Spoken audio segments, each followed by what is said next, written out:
بسم اللہ الرحمن الرحیم نحمده ونصلی ونسلم علی رسولنا الکریم اما بعد قال اللہ تبارک وتعالی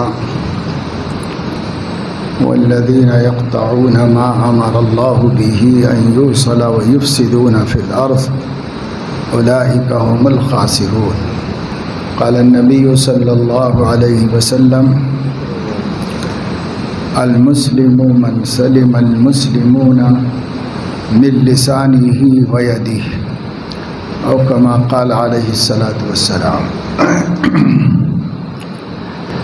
دین اسلام نے اپنے ماننے والوں کو جہاں توحید و رسالت اور آخرت سے متعلق عقیدے دیے ہیں، کچھ ضروری باتوں کو تسلیم کرنے کا حکم دیا ہے اور اسی کے ساتھ ساتھ کچھ عبادتیں مشروع کی ہیں اور اللہ کی بندگی کا سلیقہ اور طریقہ سکھایا ہے، وہیں پر اپنے ماننے والوں کو اجتماعی زندگی اور معاشرتی آداب کی تعلیم بھی فرمائی ہے۔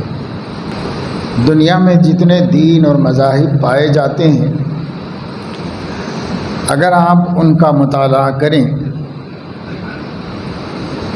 تو پتہ چلے گا کہ پورے مذہب کا خلاصہ کچھ تاریخی باتیں ہیں، کچھ عقیدے اور ذہنوں میں بیٹھی ہوئی باتیں ہیں اور کچھ عبادتیں ہیں اور کچھ روایتیں ہیں، یعنی تہوار وغیرہ۔ بس یہی چند چیزوں کا مجموعہ مذہب ہوتا ہے، لیکن دین اسلام کا معاملہ ایسا نہیں ہے۔ دین اسلام ایک ایسا دین ہے جو کامل ہے اور مکمل ہے،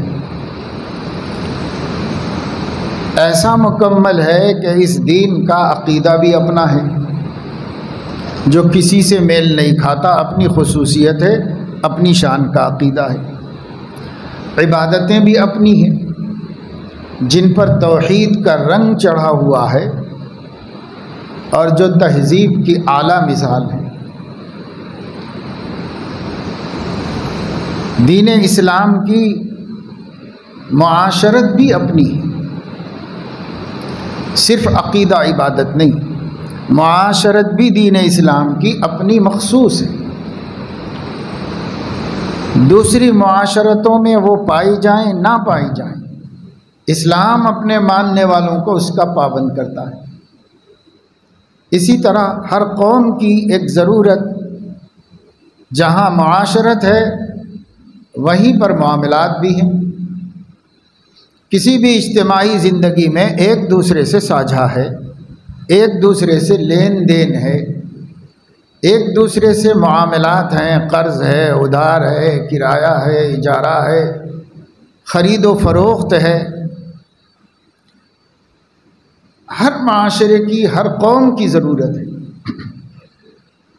مسلمانوں کی بھی ضرورت ہے، لیکن اسلام کی خصوصیت یہ ہے کہ وہ آپ کے معاملات کو بھی زمانے کے اور رواج کے حوالے نہیں کرتا، بلکہ مخصوص طریقہ خود سکھاتا ہے اور خود بتاتا ہے۔ اور ایک چیز ہوتی ہے جو ہر قوم کی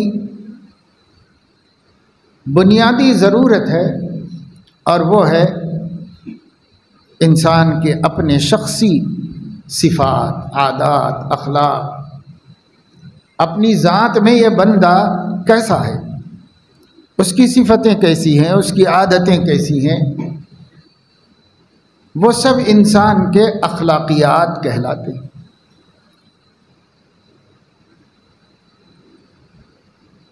اور یہی 5 چیزیں ہیں جن میں اسلام دائر ہے، اور آپ غور کرو تو ان 5 کے علاوہ کسی اور عنوان کی ضرورت بھی نہیں۔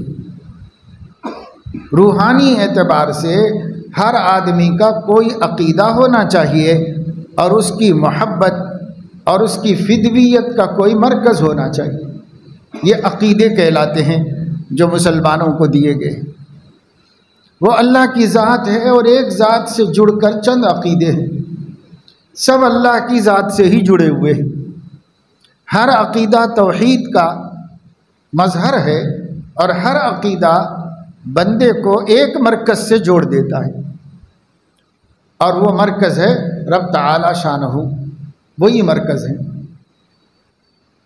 جتنے عقیدے ہمیں دیے گئے ہیں اسلام میں، ہر عقیدہ اس مرکز سے اٹیچ ہے، اس سے جڑا ہوا ہے، اور جو اس سے جڑا ہوا نہیں ہے وہ عقیدہ نہیں ہے اسلام کا۔ جو اسلامی عقیدہ ہوگا وہ توحید رب سے جڑا ہوا ہوگا، اس سے کبھی جدا نہیں ہو سکتا۔ یہ مرکزی عقیدہ ہے، بالکل بنیاد کا پتھر ہے توحید کا عقیدہ۔ یہ کیوں ہے؟ اس کی وجہ یہی ہے کہ ہر انسان کو اللہ نے بنایا، اس کے بہت سے اعضاء بنائے جو مختلف کام کرتے ہیں، جو اس کے جسم کی سلامتی کا سبب ہیں، لیکن اس کے جسم میں ایک عضو اللہ نے ان تمام اعضاء انسانی کا حاکم اعلیٰ بنایا ہے، مقتدر بنایا ہے، مالک اور سلطان بنایا ہے، اور وہ عضو کا نام ہے عربی میں قلب، اردو میں ہم دل کہتے ہیں، اس کو فارسی میں بھی دل کہتے ہیں۔ یہ دل ہے جو ہمارے سینے کے اندر ہے، یہ پوری انسانی کائنات کی مالک ہے، اور یہ دل جو چاہے کرتا ہے، اس کو اختیارات پورے دے دیے اللہ تعالیٰ نے۔ تو دل جو چاہتا ہے کرتا ہے۔ آپ اچھا کام کرتے ہیں، ایسا کیوں کیا؟ تو میرا من چاہ رہا تھا۔ آپ برا کام کرتے ہیں، ایسا کیوں کیا؟ میرے من میں آیا تھا۔ تو ہر کوئی کام من کر رہا ہے، دل کو مقتدر اعلیٰ اللہ نے بنا دیا ہے۔ لیکن دل کو جو اللہ نے بنایا، اس میں ایک شان رکھی کہ وہ کسی پہ قربان ہونا چاہتا ہے۔ خود مالک و مختار ہو کر بھی کسی کا غلام بن جانا چاہتا ہے، کسی پہ قربان ہو جانا چاہتا ہے۔ اس میں اللہ نے یہ جذبہ رکھا، یہ ملکہ رکھا ہے۔ اور اس کے بعد اللہ تعالیٰ نے جو دین اسلام دیا، ہدایت و کامیابی کا رستہ دکھایا، تو ہمارے دل سے اللہ نے فرمایا کہ تیرا جو جذبہ فدویت ہے، یعنی قربان ہو جانے کا جو جذبہ ہے، اس جذبے کا مستحق وہ ہے جس نے تجھے پیدا کیا ہے۔ یہ اللہ نے بتا دیا۔ ایک میں ہی ہوں اور میرے علاوہ کوئی اس قابل نہیں ہے کہ تو جا کے اس پہ قربان ہو جائے۔ میں نے تجھے سب کا مالک بنا دیا ہے، پوری کائنات میں تصرف کرتا ہے۔ یہ دل چاہتا ہے آسمانوں سے باتیں کرتے پہاڑوں کو زمین دوز کر دیتا ہے۔ یہ دل چاہتا ہے تو سمندروں کے اندر ڈوب کر موتیاں نکال لیتا ہے۔ یہ دل چاہتا ہے تو بڑے بڑے طاقتور جانوروں کو، چوپایوں کو اپنا زیر نگی کرتا ہے، پچھاڑ کے قربان کر دیتا ہے اور اسے فنا کر دیتا ہے۔ یہ دل چاہتا ہے زمین کے سینے چاک کر کے جتنی دولتیں چھپائی گئی ہیں سب باہر نکال لیتا ہے۔ یہ دل آسمانوں پہ پرواز کراتا ہے۔ یہ دل انسان کو مہذب بناتا ہے، اور یہی دل انسان کو بدتمیز اور غیر مہذب بنا دیتا ہے۔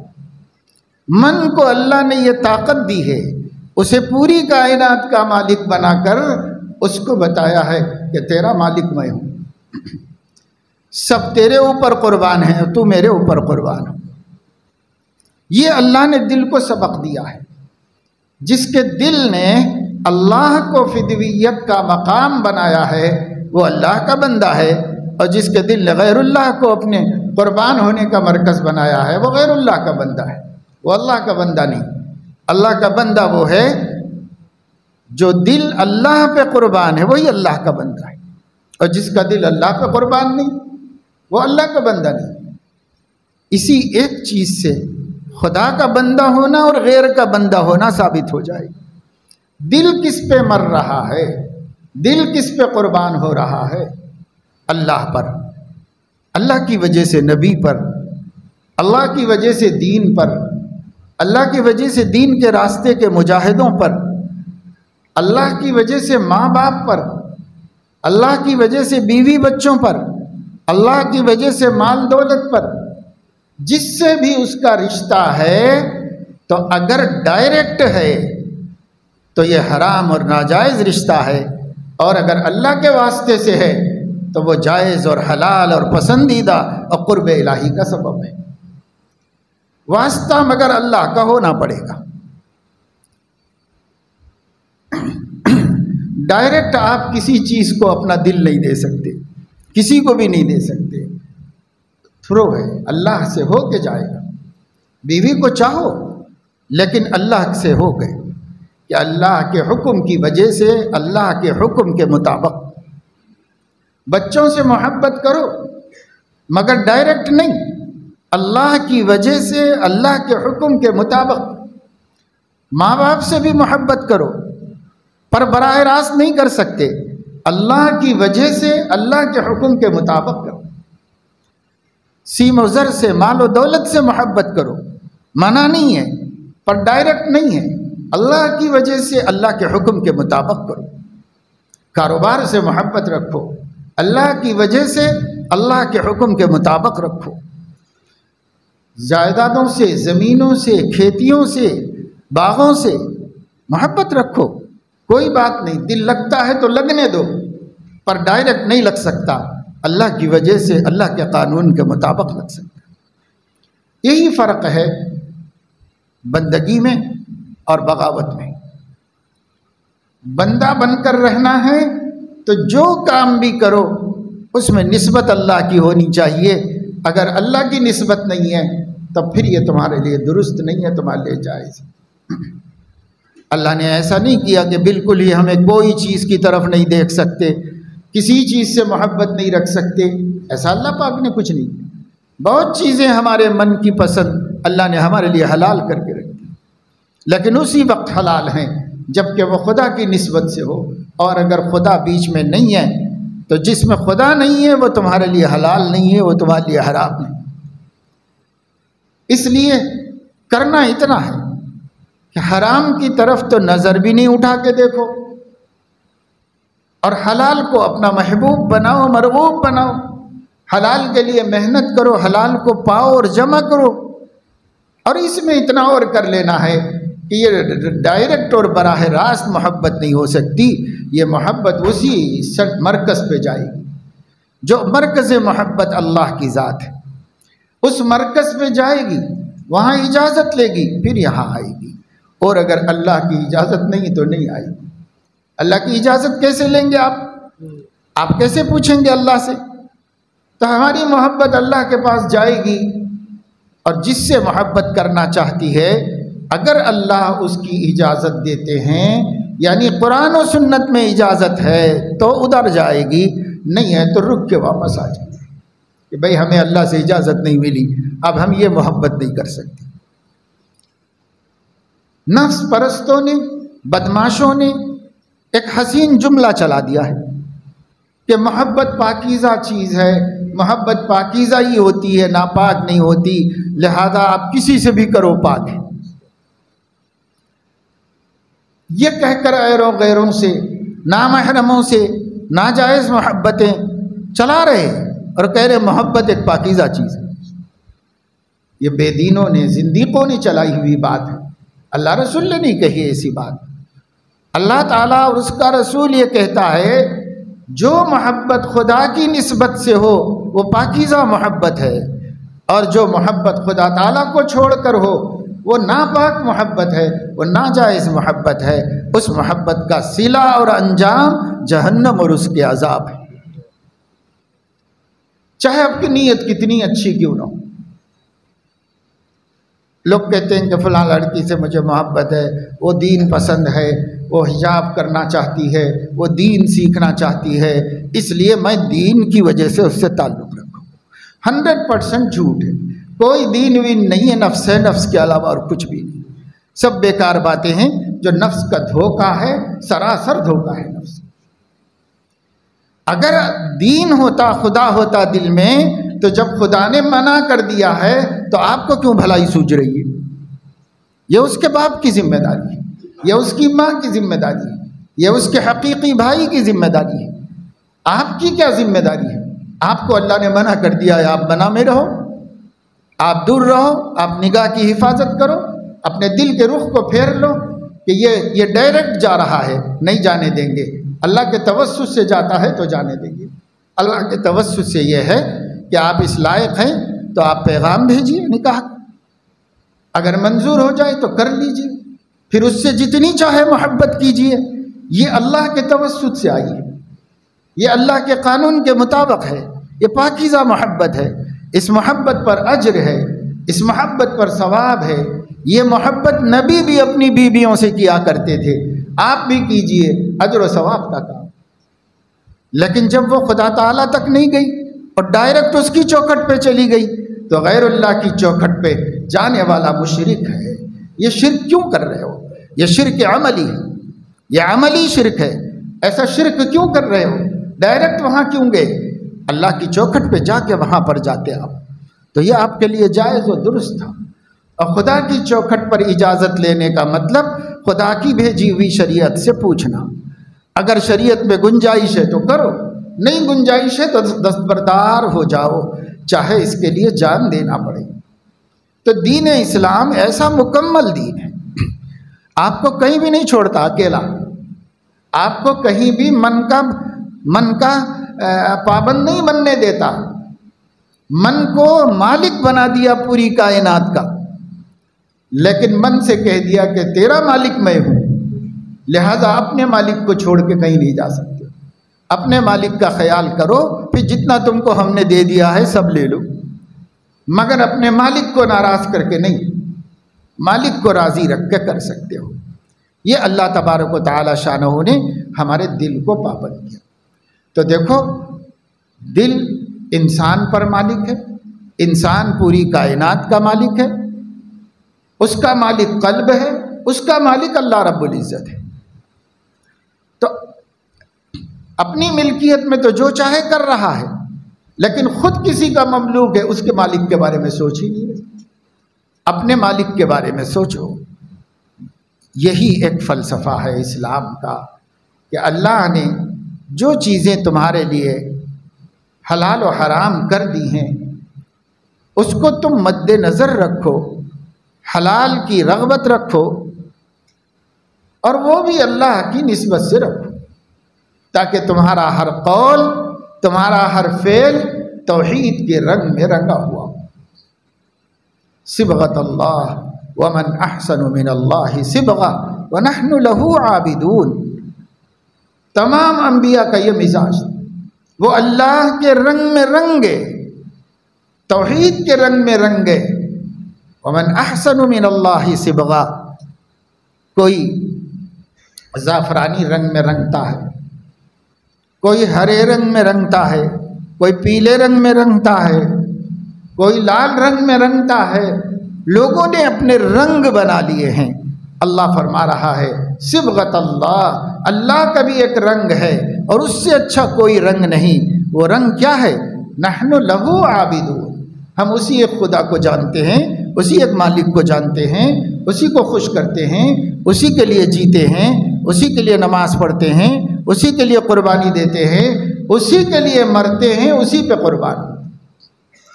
قل ان صلاتی ونسکی ومحیای ومماتی للہ رب العالمین لا شریک لہ۔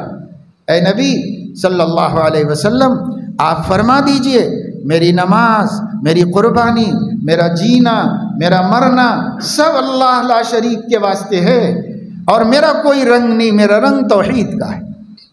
ہمارے نبی توحید کے رنگ میں رنگے ہوئے تھے۔ اب پوری امت میں 1.25 لاکھ صحابہ کو توحید کے رنگ میں رنگ کر گئے تھے۔ صحابہ نے تابعین کو اسی رنگ میں رنگا، تابعین نے بعد والوں کو اسی رنگ میں رنگا۔ پھر آہستہ آہستہ لوگوں نے جاہلیت کے رنگ پھر نکالے، پھر ہرا رنگ، پیلا رنگ، زعفرانی رنگ، فلاں رنگ، فلاں رنگ، فلاں رنگ، یہ رنگ، وہ رنگ، وہی مشرکانہ رنگ نکل گئے، اور لوگ اس سے جڑ گئے، اس سے جڑ گئے، اس سے جڑ گئے، اس سے جڑ گئے۔ اللہ نے فرمایا نہیں، ہم قبول کریں گے، ہمارا ایک رنگ ہے، ہم ایک ہیں، ہمارا ایک رنگ ہے، اسی رنگ میں نبی کو ہم نے رنگا ہے اور جو اس رنگ میں رنگے گا بس وہی قبول ہوگا۔ یہ آیت اس پس منظر میں نازل ہوئی کہ یہودی بچہ جب پیدا ہو جاتا تو اس بچے کو تست میں ٹب میں ایک رنگ گھولتے تھے، وہ زعفرانی رنگ گھولتے تھے، جو ہر یہودی دماغ کا رنگ وہی ہے، جو یہودیوں کا رنگ ہے، جو یہودیوں کے زچے بچے ہیں ان کا بھی وہی رنگ ہے۔ ایک ٹب کے اندر پانی ڈالتے، اس میں زعفران گھولتے اور زعفرانی رنگ میں اس کو پانی کو رنگ دیتے، پھر اپنے بچے کو اس میں ڈبکی دے کے نکالتے تھے، اپنے نومولود کو جو ابھی پیدا ہوا بچہ ہے اس بچے کو اس میں ڈبکی دے کے نکالتے تھے، اور جب اس میں ڈبکی دے کے نکالتے اس کا کلر اس کے جسم پہ کچھ چڑھ جاتا تو کہتے تھے کہ اب ہمارا مذہب کا کلر اس کو چڑھ گیا ہے، اب کوئی اس کو یہودیت سے نہیں ہٹا سکتا، مطمئن ہو جاتے تھے۔ اسی پس منظر میں اللہ نے فرمایا بھائی رنگوں میں رنگنا بھی ہے تو اہل ایمان سے ہم کہیں گے صبغت اللہ، اللہ کے رنگ میں رنگ جاؤ، یہ سب مخلوق کے رنگ چھوڑو، خالق کے رنگ میں رنگو۔ اور خالق کا رنگ کیا ہے؟ توحید کا رنگ ہے۔ آپ کی ہر ادا سے، آپ کی ہر ندا سے، آپ کے بول سے، آپ کی زبان سے نکلنے والے ایک ایک حرف سے، آپ کی آواز سے، آپ کی حرکات سے، آپ کی سکنات سے، آپ کے جاگنے سے، آپ کے سونے سے، آپ کے خریدنے بیچنے سے، آپ کے ایک دوسرے سے معاملہ کرنے سے، آپ کی انگ انگ سے، آپ کی ادا ادا سے توحید کا عقیدہ ٹپ کے یہ مسلمان ہے، یہ مسلمان ہے۔ ہر جگہ لگے کہ یہ موحد ہے، ہر جگہ لگے کہ یہ تثلیث کا بھی قائل نہیں ہے، تشریک کا بھی قائل نہیں، یہ تین خداؤں کا بھی قائل نہیں ہے، یہ بندہ سینکڑوں خداؤں کا قائل نہیں ہے، یہ بندہ کروڑوں کو پوجنے والا نہیں ہے، یہ بندہ تین کا بھی نہیں ہے، یہ بندہ ایک ہی کا ہے، اور جب ایک ہی کا ہے تو خدا کے رنگ میں رنگا ہوا ہے۔ رنگنے کا مطلب یہ ہوتا ہے ہر ادا سے وہی نظر آئے، وہی دکھائی دے، یہ رنگنے کا مطلب ہوتا ہے۔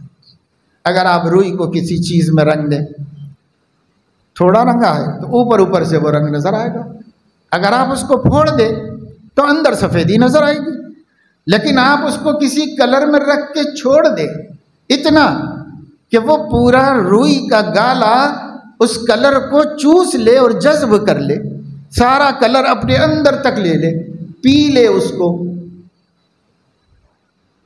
تو پھر اس کو کہتے ہیں اشربوا فی قلوبہم العجل۔ گوسالے کی، بچھڑے کی محبت موسیٰ علیہ السلام کے قوم کے قلوب نے پی لی تھی، دلوں نے پی لی تھی۔ پی لینے کا مطلب یہ ہے کہ توڑ کے دیکھو تو بھی روئی کے اس گالے میں اندر کہیں سفیدی نہ ہو، ایک بال کے برابر سفیدی نہ ہو، جہاں دیکھو وہی رنگ ہو۔ ایسے رنگ پی لینے کو قرآن کریم کی اصطلاح میں رنگ کا پی لینا کہتے ہیں، کسی چیز کی محبت کو پی لینا کہتے ہیں۔ پلا دی گئی قلوب کو، اشربوا فی قلوبہم العجل، ان کے دلوں میں یہ ہو گیا۔ اسی طریقے سے اللہ فرماتے ہیں جیسے مشرکوں کے دلوں میں اپنے بتوں، اپنے اصنام و اوثان کی محبت اتنی راسخ ہو جاتی ہے، جیسے رنگ میں ڈبو کر اندر تک پہنچا دی گئی ہو، مومن کے دل میں توحید ایسی ہی راسخ ہونی چاہیے۔ وہ غیر اللہ سے ناشنا، کچھ نہیں سمجھتا، اللہ کے علاوہ کچھ نہیں سمجھتا، جس کو سمجھتا ہے اللہ کی وجہ سے سمجھتا ہے، جس کو جانتا ہے اللہ کی وجہ سے جانتا ہے، چاہتا ہے تو اللہ کی وجہ سے چاہتا ہے، دشمنی کرتا ہے تو اللہ کی وجہ سے کرتا ہے۔ من احب للہ وابغض للہ ومنع للہ واعطى للہ فقد استکمل الایمان، جس کا لینا دینا بھی اللہ کے واسطے ہو، کسی کو دے تو خدا کی وجہ سے دے، نہ دے تو خدا کی وجہ سے محروم کرے، محبت کرے تو خدا کے لیے کرے، دشمنی بھی کرے تو خدا کے لیے کرے۔ کوئی کام ایسا نہ ہو جہاں پر درمیان میں اللہ نہ آ رہا ہو، جہاں اللہ نہیں آ رہا ہو وہ تمہارے نفس کے لیے ہے، وہ اللہ کے لیے۔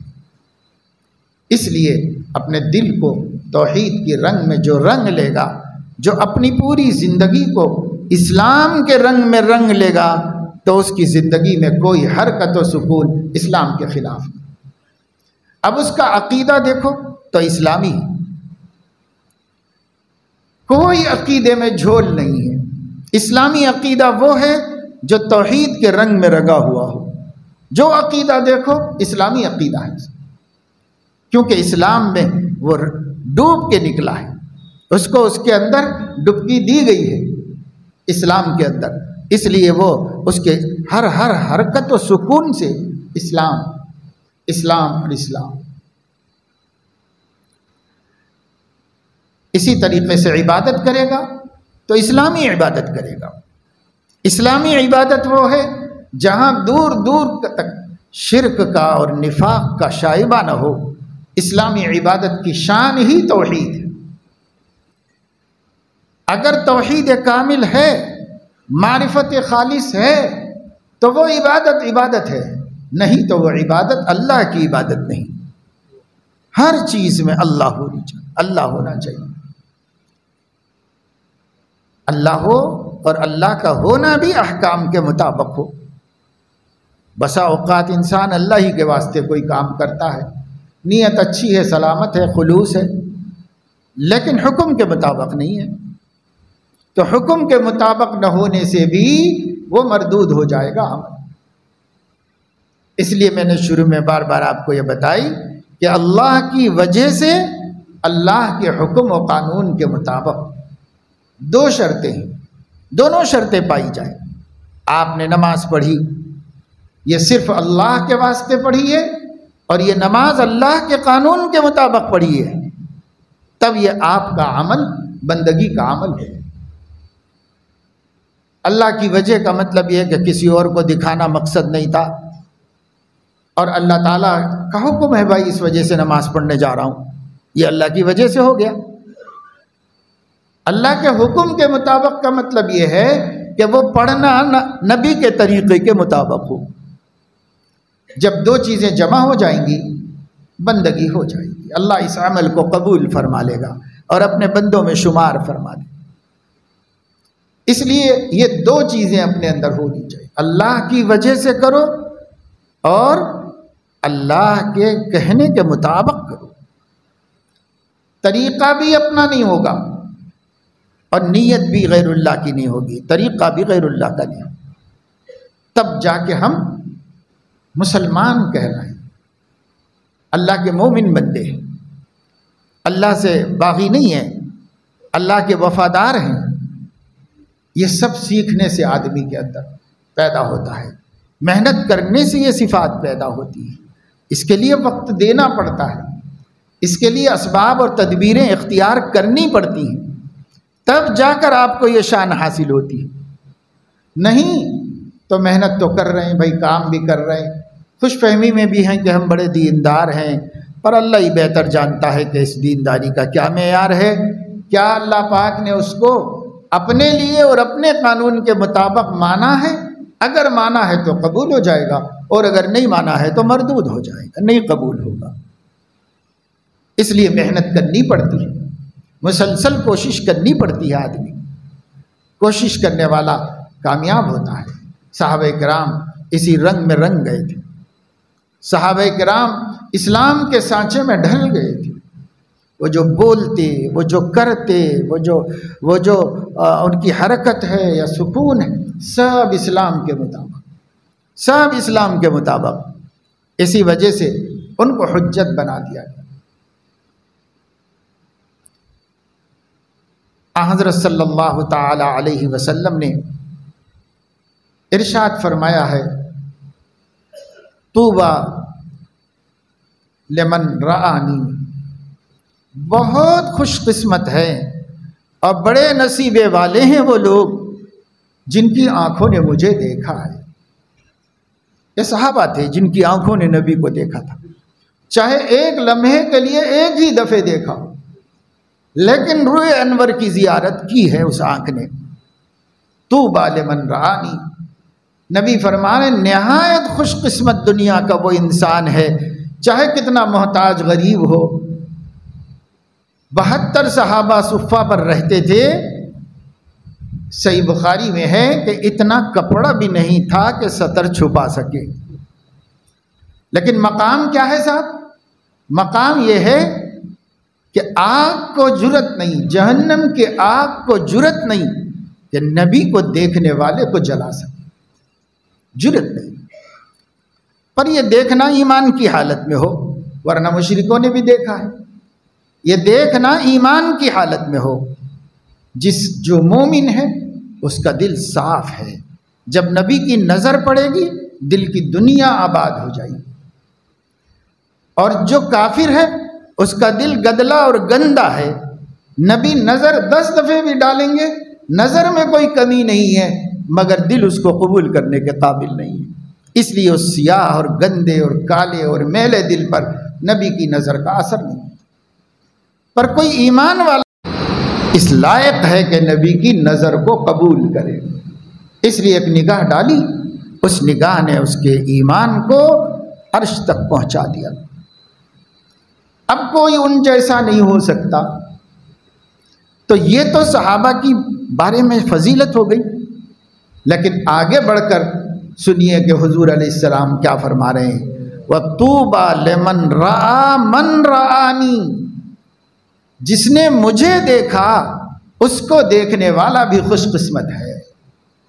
صحابی کا یہ مقام ہے، اپنی زیارت کو خوش قسمتی قرار دیا اور اپنے زیارت کرنے والوں کی زیارت کو بھی خوش قسمتی قرار دیا اللہ کے نبی صلی اللہ علیہ وسلم نے۔ تو یہ کیوں؟ اس وجہ سے کہ 100% اسلام کے سانچے میں ڈھل گئے تھے، جیسا نبی ان کو بنانا چاہتے تھے وہ بن گئے تھے، آپ ان کو جس اخلاق کے سانچے میں ڈھالنا چاہتے تھے ڈھل گئے تھے۔ اس وجہ سے ان کو بھی اپنے ساتھ جوڑ کر ایک فضیلت عطا فرمائی اور ایک مقام و مرتبہ عطا فرمایا، اور یہ فرمایا آگ اس کو نہیں چھو سکتی، جس نے مجھے دیکھا ہو اسے آگ نہیں چھو سکتی۔ آج ہمارا حال بہت خراب ہو گیا ہے، ہم لوگ خود تو سر سے لے کے پیر تک گندگی اور غلاظت میں ڈوبے ہوئے ہیں، لیکن اب صحابہ کے مرتبے مقرر کر رہے ہیں، صحابہ کی شان میں زبانیں کھول رہے ہیں، جن کے لیے نبی کی خبر ہے کہ آگ چھو بھی نہیں سکتی ان کو، جن کے بارے میں قرآن کہتا ہے کہ وہ جہنم میں کی آوازیں بھی تک نہیں سنیں گے۔ جہنم میں جانا تو بہت دور کی بات ہے، جہنم کی جو آوازیں ہیں، گڑبڑ ہے، چیخ پکار ہے، وہ بھی نہیں سنیں گے۔ ان الذین سبقت لهم منا الحسنى اولئک عنها مبعدون لا يسمعون حسیسها، وہاں کی کچھ اثر بھی نہیں ہوگا ان لوگوں کے جہنم میں کیا ہو رہا ہے، وہ بھی نہیں پتہ چلے گا۔ وَهُمْ فِي مَا اشْتَهَتْ أَنفُسُهُمْ خَالِدُونَ، ان کے من کیا چاہتے ہیں اپنی من مانی میں ہمیشہ رہیں، کیونکہ جنت میں من مانی ہے، وہاں نہ خدا کا قانون ہے نہ زمین کا قانون ہے، کسی قانون کا پابند نہیں ہو، اس لیے من مانی دنیا میں نہیں چلے گی، من مانی دنیا میں جرم ہے اور من مانی آخرت میں نعمت ہے اللہ کی، جنت میں من مانی کرو۔ وَهُمْ فِي مَا اشْتَهَتْ أَنفُسُهُمْ، اپنی خواہشات نفسانیہ میں مگن ہوں گے، خالدون، ہمیشہ کبھی نکالے نہیں جائیں گے، ہمیشہ جنت میں رہیں گے۔ یہ صحابہ کے بارے میں قرآن اعلان کر چکا ہے۔ ہم کون ہیں؟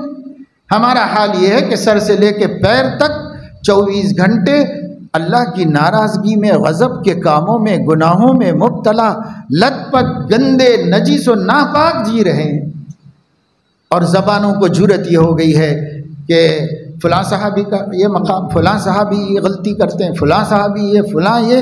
آج کل تو سوشل میڈیا پہ دیکھو، ابھی محرم سفر کے دن چل رہے، کتنی کیسی باتیں ہو رہی ہیں۔ تعجب روافظ پہ نہیں ہے کہ ان کے ایمان اور ان کے دین کے بنیادی پتھر صحابہ کو برا بھلا کہنا ہے، تبرہ ان کا اپنا مذہب ہے اور دین ہے، تو ان کو کرنے دو، وہ تو ان کا دین ہی ہے۔ لیکن افسوس کہ سنیوں کی زبان پہ، سنیوں کے قلم سے صحابہ کے بارے میں ایسی باتیں سامنے آتی ہیں جن کو دیکھ کر تعجب ہوتا ہے کہ کیا یہ قرآن پہ ایمان نہیں رکھتے؟ کیا یہ لوگ نبی پاک صلی اللہ علیہ وسلم کی حدیثوں پر ایمان نہیں رکھتے؟ نبی تو ان کو پارسا کہیں اور ہم ان کی گردن ناپ رہے ہیں، ہم ان کے دیندار اور بے دین ہونے کے فیصلے کر رہے ہیں، مخلص اور منافق ہونے کے فتوے لگا رہے ہیں۔ کیا ہمارا مقام ہے وہ کیا کر رہے ہیں؟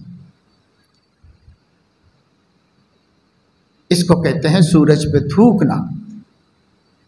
جو سورج پہ تھوکے گا اسی کے منہ پہ آ کے گرے گا، سورج تک کہاں پہنچے گا؟ صحابہ سورج ہیں، ان پہ تھوک کے کوئی فائدہ نہیں ہے آپ کو، آپ ہی کا منہ کالا ہونے والا ہے دنیا میں بھی اور آخرت میں، آپ ہی ذلیل و رسوا ہونے والے ہیں، نبی نگاہیں پھیر کے جانے والے ہیں آپ سے، آپ کو دیکھنا بھی نہیں چاہتے قیامت میں۔ جو ان کے اصحاب، جو ان کے تربیت یافتہ لوگوں پر انگلی اٹھائیں گے، نبی ان سے منہ پھیر لیں گے، دیکھیں گے بھی نہیں انگلی۔ کیوں اپنی عاقبت برباد کرتے ہیں؟ کیوں اپنی زندگیاں خراب کرتے ہیں؟ بہرحال میں یہ بتا رہا ہوں کہ اسلام ایک مکمل دین ہونے کے ناطے اس کے 5 شعبوں کو زندگی میں زندہ کرنا ہے ہم کو۔ ہمارا عقیدہ اسلام کے مطابق ہو جائے، خاندان کے مطابق، رواج کے مطابق، زمانے کے مطابق، علاقے کے مطابق آپ مسلمان ہیں، اس کا کوئی اعتبار نہیں۔ اسلام کے مطالبے کے مطابق آپ مسلمان ہیں تو ہی مسلمان ہیں۔ باقی حکومتیں کہتی رہیں گی یہ مسلم، یہ مسلم، یہ مسلم، وہ بولتے رہیں گے، اللہ تھوڑی۔ اللہ نے جیسا اسلام، جو عقیدہ نبی لے کر آئے وہی عقیدہ، جس کی اصل، اساس اور بنیاد کا پتھر توحید باری تعالی ہے، اور سب اسی رنگ میں رنگے ہوئے عقیدے، اور 3 بنیادیں ہیں: عقیدہ توحید، عقیدہ رسالت و نبوت، اور عقیدہ آخرت۔ یہ 3 عقیدے ہیں۔ یہ 3 عقیدوں میں بھی اصل جو ہے وہ عقیدہ توحید ہے۔ اب باقی جتنے عقیدے ہیں وہ چھوٹے چھوٹے پھیلا کر کے، الگ الگ کر کے سمجھائے جائیں تو 100-150 عقیدے مسلمانوں کے بنتے ہیں، وہ انہی 3 کی تشریح میں بنتے ہیں۔ اصلاً تو یہی 3 عقیدے ہیں جو ہمیں دیے گئے ہیں، اسی کے ضمن میں اور عقیدے بنتے ہیں۔ بعض حضرات نے 100 سے زائد عقیدے اہل السنت والجماعت کے، مومنین کے لکھے کتاب و سنت کی روشنی میں، ان کو سمیٹا جائے تو وہ صرف 30-32 عقیدے بنتے ہیں۔ ان کو بھی مختصر کیا جائے تو وہ 7 بنتے ہیں جو ایمان مفصل میں، اور مجموعی طور پر اتنا مان لینا بھی کافی ہو جاتا ہے۔ اور اس کو اور سمیٹا جائے تو 2 بنتے ہیں جو کلمہ شہادت میں ہیں، اور اس کو اور سمیٹا جائے تو 1 بنتا ہے جس کو کلمہ طیبہ کہتے ہیں، وہ لا الہ الا اللہ۔ یہ توحید، بس اس توحید پر بنا ہے اسلام۔ تمام آسمانی مذاہب کی جو جان ہے وہ توحید باری تعالی ہے، اللہ کو ذات و صفات میں یکتا و یگانہ سمجھنا، اور اللہ کے بارے میں ایسی بات نہیں کہنا جو اس کی شان وحدت کے خلاف، ایسی کوئی بات نہیں کہنا۔ یہ بنیاد کا پتھر ہے، اسی میں جو کمزور ہے تو اس کا بھی ایمان ہی کمزور ہے۔ اس کے بعد دوسرا عقیدہ رسالت کا، تیسرا عقیدہ آخرت کا، اور پھر اس کے ضمن میں بہت سے عقیدے ہیں، کتابوں کے بارے میں، فرشتوں کے بارے میں، حساب کتاب کے بارے میں، لوح و قلم کے بارے میں، عرش و کرسی کے بارے میں، برزخ کے بارے میں، قبر کی راحت یا قبر کے عذاب کے بارے میں۔ اسی طریقے سے حضرت محمد صلی اللہ علیہ وسلم کی خصوصیت کے بارے میں، آپ کے آخری نبی ہونے کے بارے میں، دیگر انبیاء سے افضل ہونے کے بارے میں، آپ ہی کے لائی ہوئی ہدایت میں کامیابی محذوف ہونے کے بارے میں، ہر عقیدہ جو ہوگا وہ ان 3 سے ریلیٹڈ ہوگا، ان سے جڑا ملا ہوا ہوگا۔ یہ عقیدے توحید، رسالت، آخرت اور اس کے جزیات جو ضروری معلوم ہونا چاہیے، معلوم کرنا اور وہ اسلام کے مطابق ہونا، رواج کے مطابق نہیں۔ بہت سے عقیدے رواج میں بھی چلے ہوئے ہیں، آپ بہت سے لوگ بنائے ہوئے ہیں۔ جیسے یہ مہینہ چل رہا ہے، اس مہینے کو منحوس سمجھنا رواج میں ہے، پہلے بہت تھا، اب بھی ہے۔ آج بھی لوگ اس مہینے کو منحوس سمجھنے کی علامت یہ ہے کہ آج بھی شادی خانے ویران پڑے ہوئے ہیں، کیونکہ مسلمان اس مہینے کو منحوس سمجھتے ہیں، اچھا کام، خوشی کا کام، برکت کا کام نہیں کرنا چاہتے۔ تو یہ کوئی اسلامی عقیدہ ہے؟ یہ مشرکانہ عقیدہ ہے، اس کا توحید سے کوئی تعلق نہیں۔ اس مہینے کو المظفر کہا گیا، اس مہینے کو الخیر کہا گیا۔ کچھ بھی کہہ لو اللہ رسول، مگر ہم تو وہی کہیں گے جو ہماری نانی ماں کہتی ہیں، جو ہمارے دادا جان کہتے ہیں، بس وہی کہیں گے۔ نبی کچھ بھی کہیں، کہہ لو آپ کہتے رہو آپ سچے ہیں، آپ اچھے ہیں، آپ سب کچھ ہیں، لیکن مانیں گے آپ کی نہیں، مانیں گے دادی کی، آپ کی نہیں مانیں گے۔ کیوں نبی کی نافرمانی کر سکتے ہو اور دادی کی نہیں کر سکتے ہو؟ کیوں ایسا نہیں ہو سکتا کہ ساس نہیں مان رہی ہے تو آپ ساس کو ناراض نہ کرو مگر نبی کو ناراض کر دو، اللہ کو ناراض کر دو؟ یہ کون سا اسلام ہے بھائی؟ یہ کون سا دین ہے جو معمولی باتوں میں نبی کو خوش کرنے کے بجائے خاندان کو خوش کرنا چاہتا ہے؟ یہ کون سا ایمان ہے، کون سا دین ہے؟ کبھی اپنا دین بھی تو پرکھ لو نا، عقل کی کسوٹی پر۔ اللہ نے عقل دی ہے، اس پہ پرکھ کے دیکھو، اللہ وفادار سمجھے گا تم کو؟ خاندان والے نہیں مان رہے، بیوی نہیں مان رہی ہے، دادی نہیں مان رہی ہے، اماں نہیں مان رہی ہے، ساس نہیں مان رہی ہے، نہیں یہ مہینے میں نہیں کریں گے، یہ مہینے میں نہیں کریں گے، تو ان سے کہو کہ بھائی ایمان کا تعلق ہے اس سے، یہ ایمان کا تعلق ہے۔ اگر آپ اس وجہ سے کہیں کہ بھائی ابھی کچھ کام باقی ہے، کچھ تیاری باقی ہے، بعد میں کر لیں گے، تو چلو ٹھیک ہے، وہ انتظامی بات ہے، اس میں تو کوئی حرج نہیں۔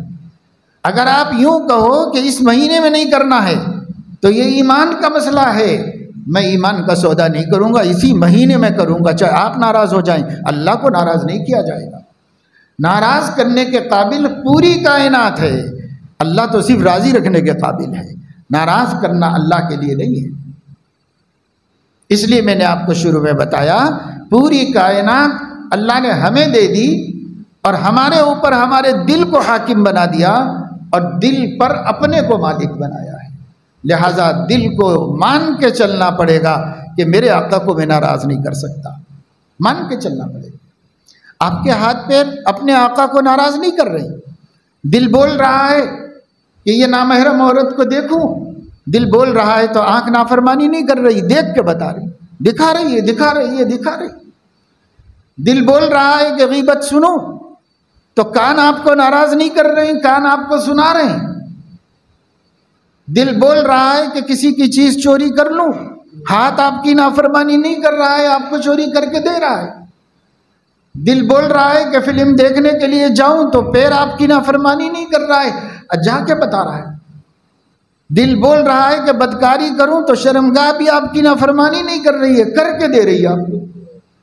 ہر عضو کا دل کو مالک بنا دیا، جو دل چاہے ہر عضو مان کے دے رہا ہے، اور دل کا مالک اپنے کو بنایا اللہ نے، ہم اس کی ماننے کے لیے تیار نہیں۔ دیکھ رہے ہیں کہ میرا ہر عضو میری مان رہا ہے۔ کبھی نہیں ہوتا کہ دیکھنا چاہوں اور آنکھ نہ دیکھے، کبھی نہیں ہوتا کہ سننا چاہوں اور کان نہ سنے، کبھی نہیں ہوتا کہ ہاتھ بڑھانا چاہوں اور نہ بڑھے۔ دیکھ رہے ہیں آنکھوں سے، پورا جسم ہمارے دل کی مان رہا ہے، اور ہمارے دل کو اللہ کی ماننا چاہیے تو نہیں مان رہا۔ تو کیا بات ہے، اللہ نے ہمارے ماتحتوں کو فرما بردار بنا دیا ہے، بے اختیار ہے فرما برداری کرنے میں۔ اگر اختیار ہوتا ہمارے جسم کو، اللہ با اختیار بناتے ہماری طرح جسم کو، تو آپ اگر گناہ کرنا چاہتے تو کوئی عضو تیار نہ ہوتا، شل ہو جاتا۔ جیسے ابراہیم علیہ السلام کی زوجہ پر بابل کے بادشاہ نے، مصر کے بادشاہ نے بری نیت سے ہاتھ بڑھانا چاہا تو ہاتھ شل ہو گیا اس کا، یعنی مفلوج ہو گیا، آگے بڑھ ہی نہیں سکا، اور پورا جسم بیٹھ گیا اس کا۔ ان سے ہی کہا ذرا دعا کر دو میرے لیے، اللہ سے تمہارے بولو کہ میں ٹھیک ہو جاؤں، میں پھر بری نیت سے نہیں ہاتھ بڑھاؤں گا۔ انہوں نے دعا فرمائی، دعا کرتے ہی اللہ نے رحم کر دیا، جیسا تھا ویسا ہوا۔ پھر نیت خراب کر کے پھر ان کی طرف ہاتھ بڑھایا۔ انہوں نے کہا اللہ میں نے اپنے پاک دامنی کو کبھی متاثر نہیں کیا حلال کے علاوہ، آپ حفاظت فرمائیے۔ فوراً اللہ نے حفاظت کر دی، اس کا ہاتھ شل ہو گیا، آگے بڑھ ہی نہیں سکا اس کا حال۔ تو دیکھو جیسے ایک اللہ نے اپنی قدرت کے طور پر اور اپنی نیک و صالحہ قانتہ بندی کی کرامت کے طور پر ہاتھ شل کر کے دکھایا، ہمارا پورے جسم کو اگر اختیار ہوتا نا تو وہ ہم سے زیادہ اللہ کے وفادار ہوتے۔ ہم بری جگہ دیکھنا چاہتے، آنکھ اندھی ہو جاتی اور کہتی کہ میں اپنے رب کے خلاف نہیں کرنے دوں گا، لیکن اللہ نے ہمارے اعضاء کو بے اختیار بنا کر ہمارا پابند کر دیا، اور ہم کو اختیار دے کر اپنا پابند بنایا۔ ہم اس اختیار کا ناجائز فائدہ اٹھا کے اللہ کی نافرمانی کریں، ناجائز فائدہ اٹھا رہے ہیں اس اختیار کا اور اللہ کی نافرمانی کر رہے ہیں۔ اس لیے یہ ہرگز نہیں ہونا چاہیے۔ اپنے آپ کو، اپنے عقیدوں کو درست کرو۔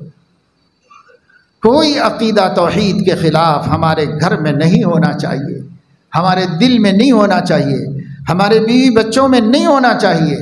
صرف وہی توحید سے والا عقیدہ جو نبی نے صحابہ کو دیا، صحابہ نے تابعین کو دیا، پھر بعد والوں نے اسے ایک جگہ محفوظ کر دیا کتاب و سنت کی روشنی میں، وہی ہمارا عقیدہ، اس سے ہٹ کر ہمارا کوئی عقیدہ نہیں ہوگا۔ پہلے سے ہے تو ختم کیا جائے گا، اور نہیں ہے تو نہیں پیدا ہونے دیا جائے گا۔ اسی پہ قائم رہیں گے، اسی پہ ثابت رہیں گے موت تک، آخری وقت۔ نمبر 2، ہماری عبادتیں بھی اللہ کے لیے ہوں گی اور اللہ کے حکم کے مطابق۔ جو بندگی ہم نے چاہے اللہ ہی کے لیے کی ہو لیکن نبی کی شریعت اور اس کے قانون کے مطابق نہیں ہے تو وہ عبادت مردود ہے، منہ پہ مار دی جائے گی، اللہ قبول نہیں فرمائے۔ ثواب تو کیا ملے گا، الٹا جواب دینا پڑے گا اللہ رب العزت کو کہ یہ کیسے کر دیا تھا تم نے، یہ کام کیسے کیا، جب میرے نبی نے اس کا حکم نہیں دیا تو تم نے کیسے کیا، جواب دینا پڑے گا اللہ تعالیٰ۔ اس لیے ہماری عبادت ہونی چاہیے اور تمام عبادتوں کو زندہ رکھنا ہے، خاص طور سے نماز کا اہتمام رکھنا ہے، لیکن جو ہمیں کرنا ہے عبادت وہ ایک تو اللہ کے لیے کی جائے گی، غیر اللہ کے لیے نہیں کی جائے گی، دوسرے اللہ کے ضابطے کے مطابق کی جائے گی، اور اس ضابطے کا نام ہے سنت رسول اللہ، اللہ کے رسول کی سنت کے مطابق کی جائے گی۔ صحابہ کا طریقہ بھی سنت ہی ہے نبی کے کہنے کی وجہ سے، کہ نبی نے ان کے طریقے کو بھی سنت بنا دیا، اس لیے بنا دیا کہ نبی نے اپنے سانچے میں ان کو ڈھال دیا تھا تو وہ ان جیسے ہی ہو گئی تھی۔ اس لیے فرمایا کہ ان کی بھی اتباع کرو گے تو ہدایت ہی پاؤ گے، یہ سب میرے بنائے ہوئے ہیں، میرے سنوارے ہوئے ہیں، اور میرے سنوارے ہوئے میں کوئی عیب نہیں نکالا جا سکتا، سب میرے سنوارے ہوئے ہیں اور سب میرے بنائے۔ صحابہ جیسے گویا ہم سے کہہ رہے ہوں کہ کھلونے سمجھ کے ہمیں برباد نہ کرنا، ہم بھی کسی کے بنائے ہوئے ہیں، نبی نے بنایا ہے، نبی کے مبارک ہاتھوں نے بنایا ہے۔ جیسے اللہ نے قرآن میں فرمایا کہ میں نے ابلیس سے پوچھا ما منعک ان تسجد لما خلقت بیدی، جس کو میں نے اپنے 2 ہاتھوں سے بنایا تھا اس کے سامنے جھکنے سے تجھے کس چیز نے روکا؟ یہ سوال اللہ نے فرمایا۔ قیامت میں نبی بھی آپ سے سوال فرمائیں گے، کس چیز نے تم کو ان لوگوں سے بدگمان کیا جن کو میں نے اپنے ہاتھوں سے سنوارا تھا، جن کی ایک ایک صفت عادت کو میں نے بنایا تھا، تم کو بدگمان کس چیز نے کر دیا ان سے؟ تو نبی کو بھی جواب دینا پڑے گا۔ جیسے ابلیس کے پاس کوئی جواب نہیں ہے اللہ کو دینے کے واسطے، ہمارے پاس بھی کوئی جواب نہیں ہے صحابہ کی بدگمانی کی وجوہات بتانے کے واسطے، کوئی جواب ہمارے پاس نہیں۔ اس لیے صحابہ سے حسن ظن رکھو، صحابہ وہ عظیم جماعت ہیں جن کو نبی کی نگاہ پر تاثیر نے اور جن کو نبی کی صحبت نے سنوارا تھا اور بنایا تھا، جن کو نبی کی تعلیم، نبی کی نگرانی اور نبی کی رفاقت نے بنایا تھا۔ اگر کسی ایک صحابی سے بھی دل میں میل ہوگا، بدگمانی ہوگی تو یاد رکھو اہل السنت والجماعت کا یہ اجماعی فیصلہ ہے کہ ایسے شخص کا خاتمہ ایمان پر ہونا مشکل ہے۔ اس لیے روافظ کے پروپیگنڈے میں مت آؤ اور روافظ سے متاثر اہل سنت کے پروپیگنڈے میں بھی مت آؤ، بلکہ اس وقت سوشل میڈیا پر، انٹرنیٹ پر اہل سنت والجماعت کے اہل حق کہلائے جانے والے بعض علماء کرام بھی، جن کو اب ہم کرام بولتے ہوئے بھی ڈرتے ہیں، روافظ سے متاثر ہو کر جو بولی بول رہے ہیں، جو زبان چلا رہے ہیں، جو حرکتیں کر رہے ہیں، جو بیانات دے رہے ہیں، ان سے بھی متاثر ہونے کی ضرورت نہیں۔ یہ مسئلہ صحابہ کا مسئلہ ہے، اس مسئلے میں تمام محدثین نے زبان بند رکھی۔ اس مسئلے میں مت بولو، اس مسئلے میں مت پڑھو، یہ بہت رسک ہے، اس رسک میں مت پڑھو۔ صحابہ کا معاملہ عند اللہ، عند النبی بہت اہم معاملہ ہے، یہاں تک کہ محدثین، عام لوگ نہیں جانتے، علماء سمجھ سکتے ہیں، حدیث کے جو راوی ہیں، ہر محدث جیسے امام بخاری، تو ان کے جتنے لوگوں سے ان کو حدیث پہنچتی ہے اسے حدیث کے راوی کہتے ہیں۔ ان سے کس نے سنا، ان سے کس نے سنا، ان سے کس نے، پھر صحابی نے، پھر نبی نے فرمایا، تو ایسے کنٹینیو آتا ہے۔ اس کنیکشن کو، اس زنجیر کو سند کہتے ہیں، اور ان لوگوں کو راوی کہتے ہیں، روایت کرنے والا، بیان کرنے والا۔ تو محدثین راویوں پر کلام کرتے ہیں، کس راوی سے حدیث لی جائے گی، کس راوی سے نہیں لی جائے گی، کس سے کوئی شکایت نہیں ہے، کسی کے بارے میں کوئی ریمارک پایا جاتا ہے، کم زیادہ اس کے کیٹیگریز ہیں، وہ الگ چیز ہے، میں اس فن پہ نہیں بول رہا ہوں میں آپ کو، وہ تو ایک بڑا فن ہے جو علم سے تعلق رکھتا ہے۔ میں صرف یہ بتانا چاہ رہا ہوں کہ میں کیا بولنا چاہ رہا ہوں آگے۔ جس کے محدث کہتا ہے ان پہ کوئی ریمارک نہیں، اس کو کہتے ہیں کہ یہ شخص عادل ہے، اور جس پر ریمارک ہوتا ہے تو کہتے ہیں کہ یہ شخص مجروح ہے، اس پر ریمارک ہے، اس پر کوئی ریمارک نہیں ہے۔ تو اب امام بخاری اپنے استاد کے بارے میں بتائیں گے کہ ریمارک ہے یا نہیں ہے، اور ان کے استاذ کے بارے میں بولیں گے، اور ان کے استاذ کے بارے میں بولیں گے، اور ان کے استاذ کے بارے میں بولیں گے، ہوتے ہوتے ہوتے تابعی تک پہنچے، وہاں بھی بولیں گے کہ ریمارک ہے یا نہیں ہے۔ اس کے بعد صحابی کا نام آئے گا، تو محدثین اس کو جائز نہیں سمجھتے کہ صحابی کو عادل کہیں، اس واسطے کہ ہم کون ان کو عادل کہنے والے، وہ خود ہی عادل ہیں، اس لیے ان کو ہم عادل بھی نہیں کہیں گے۔ تعدیل بھی کرنا ہمارے حق میں جائز نہیں ہے کہ ہم صحابہ کی تعدیل کریں، جن کو نبی نے سنوارا ہے ان کی تعدیل، تو ہم وہاں بولیں گے نہیں، زبان ہی نہیں کھولیں گے۔ یہاں آ کے ایمان آ جائے گا، اور ایمان یہ ہے کہ صحابہ عادل ہیں، یہ ایمان ہے۔ ایمان میں زبان نہیں کھولنا ہے، یہاں نہیں بولنا ہے آ کر۔ آپ جانتے کیا مقام ہے، لیکن اب لوگوں نے کھلونا بنایا ہے صحابہ کرام کو، اپنی اپنی خواہشات نفسانیہ کے مطابق بڑے بڑے اجلے صحابہ پر زبان درازیاں کر رہے ہیں، تہمتیں لگا رہے ہیں۔ اگر کوئی تہمت تاریخ میں ہے تو تعویل کر کے، توجیہ کر کے ان کی آبرو بچانا مسلمان کی ذمہ داری ہے، چجائے کہ الٹا ان چیزوں کو لے کر کے تہمتوں کو پختہ کر رہے ہیں، پکا کر رہے ہیں، یہ بہت بری بات ہے۔ تو عقائد کا درست ہونا، عبادات کا درست ہونا، معاملات کا بھی درست ہونا، معاشرت کا بھی درست ہونا، اور اخلاق کا بھی درست ہونا، یہ سب چیزیں جب اسلام کے سانچے میں ڈھل جائیں گی تب جا کر کے ہم سچے مسلمان کہلائیں گے، اور نہیں تو ادھورے مسلمان ہوں گے، کوئی کم کچھ کم، کوئی کم کوئی زیادہ، اور ہو سکتا ہے بعض کا ایمان ہی معتبر نہ ہو، ایسی غلطیاں کر رہے ہوں جس سے ایمان ہی معتبر نہ ہو، اللہ بچائے۔ اس لیے ڈرتے رہنے کی بات ہے، علم حاصل کرو، علماء کی صحبت میں رہو، جس کے پاس علم ہے اسی سے ملے گا، دودھ والے سے دودھ ملے گا، تیل والے سے تیل ملے گا، لکڑی والے سے لکڑی ملے گی، بجلی والے سے بجلی ملے گی، جو چیز جس کو اللہ نے دی ہے اسی سے ملے گی، علم علماء ہی سے ملے گا۔ اس لیے علماء سے رہو، اٹیچ رہو، تعلقات رکھو، عزت کرو، احترام کرو، دوستی کرو، وقتاً فوقتاً اپنے ڈاؤٹ سامنے رکھا کرو، سمجھا کرو، پوچھا کرو۔ اگر دلوں میں علماء سے دوریاں ہیں، علماء سے بغض ہے، شکایتیں ہیں، تو کب جہل ہی میں زندگی گزرے گی اور جہل ہی میں موت آ جائے گی۔ اس لیے یہ مسلمانوں کا بے ایمانوں کا سب سے بڑا حربہ یہ ہے، عوام اور علماء کے درمیان دیوار لگاؤ، یہ دیوار لگاؤ، ان کو ان سے کاٹو۔ جب یہ ایک دوسرے سے جدا ہوں گے تو جہل میں جئیں گے اور جہل میں مریں گے، اور جہل میں ان کو نہیں معلوم کہ وہ اللہ کے جو کچھ کر رہے تھے وہ قبول ہو رہا ہے یا رد ہو رہا ہے، کچھ پتہ نہیں۔ اس واسطے یہ دوریاں ختم کیجیے۔ یہ دوریاں ہی ہم کو آج نت نئے قسم کے عقیدوں میں اور نت نئے قسم کے گروہوں میں، تحریکوں میں، جماعتوں میں اور عقیدوں میں مبتلا کر کے گمراہی پر گمراہی، گمراہی پر گمراہی پیدا کرتے چلے جا رہے ہیں۔ لوگ آج گمراہی کے دہانے پہ کھڑے ہوئے ہیں، وجہ بس یہی ہے کہ وہ علم سے دور ہیں۔ ہر آدمی عالم تو نہیں بن سکتا، لیکن ہاں ہر آدمی عالم سے دوستی رکھ سکتا ہے۔ یہ کون سا مشکل کام ہے، یہ تو رکھ سکتا ہے۔